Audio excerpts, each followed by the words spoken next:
This video speaking about greasing the shaft support crank bearing. In Ryobi, it's called full crank.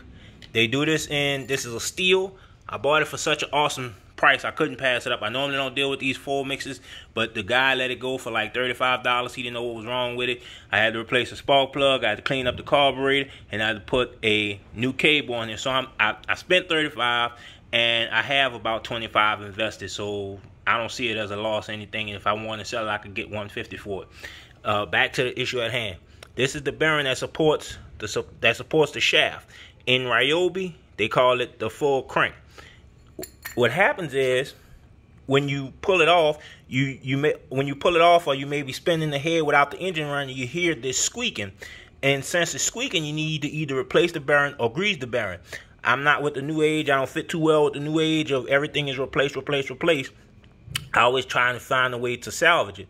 What I found when I pulled this apart was it had a slight little squeak, but there was no damage to the bearings. So what you have to do is pop this little cover off.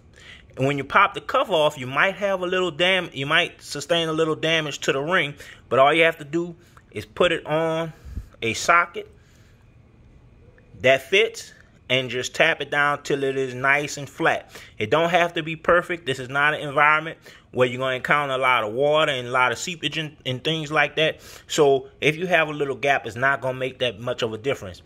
But this is how you salvage the bearing or make the bearing last longer. You put some grease in there, and I'm still using this grease here.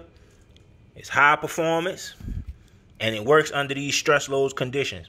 So this is how you keep it lasting. You clean it out, grease it up, and then you put this back on. I have to clean this off.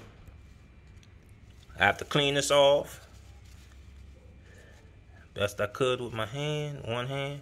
Hold on. All right, clean this off. And what you do is you put it back in place. Wait, make sure it's on the right side. You have to make sure that the little, if you look, you can see them little lines. Make sure the line's sticking up. You put it back on, and you just tap it down till it seats inside of the bearing race. And it'll be a Repack bearing. And this is how you make this last longer. Run a whole lot smoother.